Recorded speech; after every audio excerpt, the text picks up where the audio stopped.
Great to be with you. Rob Hogg, State Senator from Cedar Rapids, the first new Democratic leader in the Iowa Senate in 20 years. And we are on a mission to get back to the majority, and we're going to do it much quicker than people expect. I want to start by thanking Story County for giving us some great Democratic legislators, Lisa Heddens, Beth Wessel-Kroschel, and Herman Kornbach. And by the way, Story County, I just want to remind you that you have large sections of your county that are part of Senate District 25, which are not being represented by the Republican leader in the Iowa Senate, Bill Dix. So we need your help. We need your help because that's part of our plan for getting back to the majority next year is to beat Bill Dix and get back in the Democratic majority. You got introduced to him earlier, and I have to do it again. Our fabulous new state senator, the youngest Senate Democrat, 36 years old, Nate Bolton from Des Moines. And I'm going to tell you, having been the only lawyer in the Senate Democratic caucus for the last 6 years, am I glad I've got Nate Bolton to lead the fight against the gutting of collective bargaining and against work comp and all the other garbage that they're sending at us. So thank you, Nate.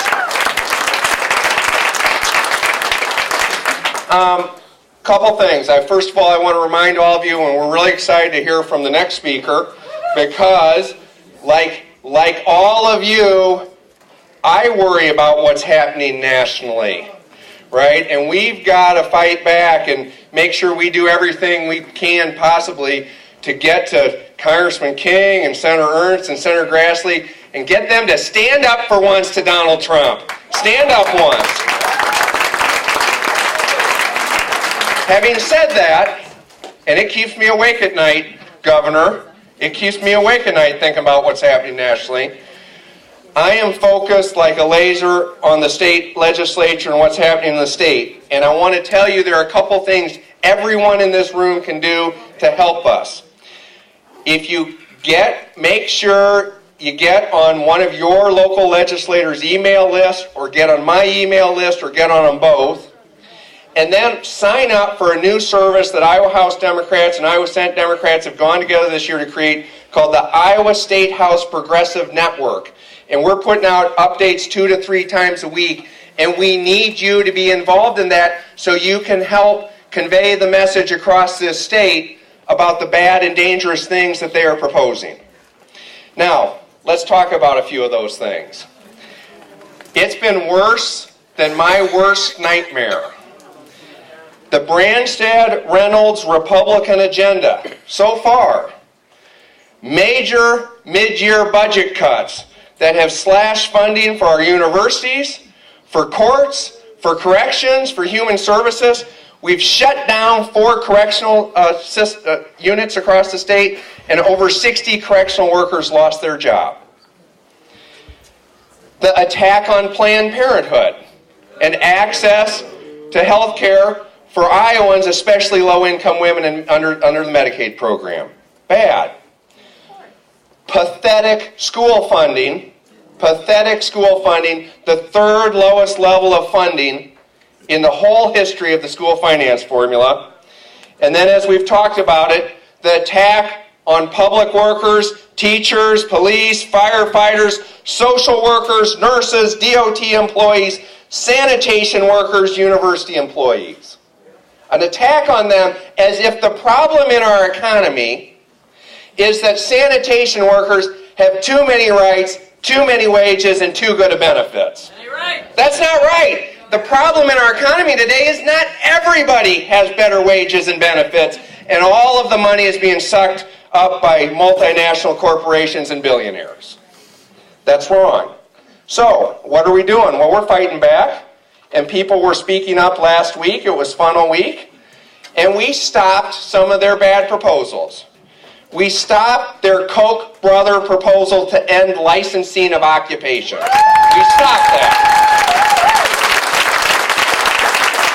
We stopped the so-called personhood bill. We stopped that.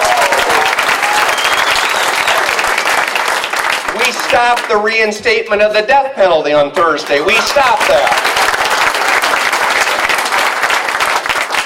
We stopped the partisan takeover of our judicial nomination process. With your help, we stopped that.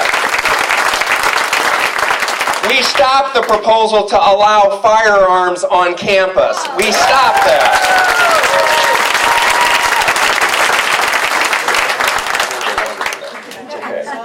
We stopped the requirement of video cameras in our classrooms. We stopped that. And we stopped the political test for university faculty proposed by a graduate of Sizzler University. We stopped that.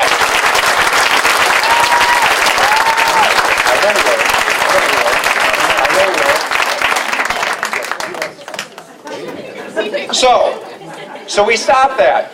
We've got more things to try to stop. We have more things we need to try to stop. We're coming up with the big assault on injured and disabled workers. We're going to try to stop that. We're going to stop their attacks on clean water.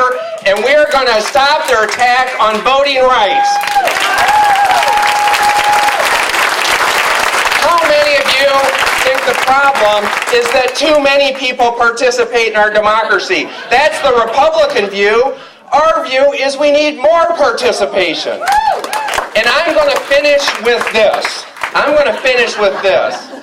The solution to the problems in Des Moines and the problems in Washington, D.C. is a renewed spirit of citizenship. We need everyone in this room to reach out to their friends, their neighbors, their families, not in October of 2018, but now. We need to listen, educate, organize, build our lists, and unite. And if we do that, we will take back the Iowa House in 2018. We will take back the Iowa Senate in 2018. We will take back Terrace Hill in 2018.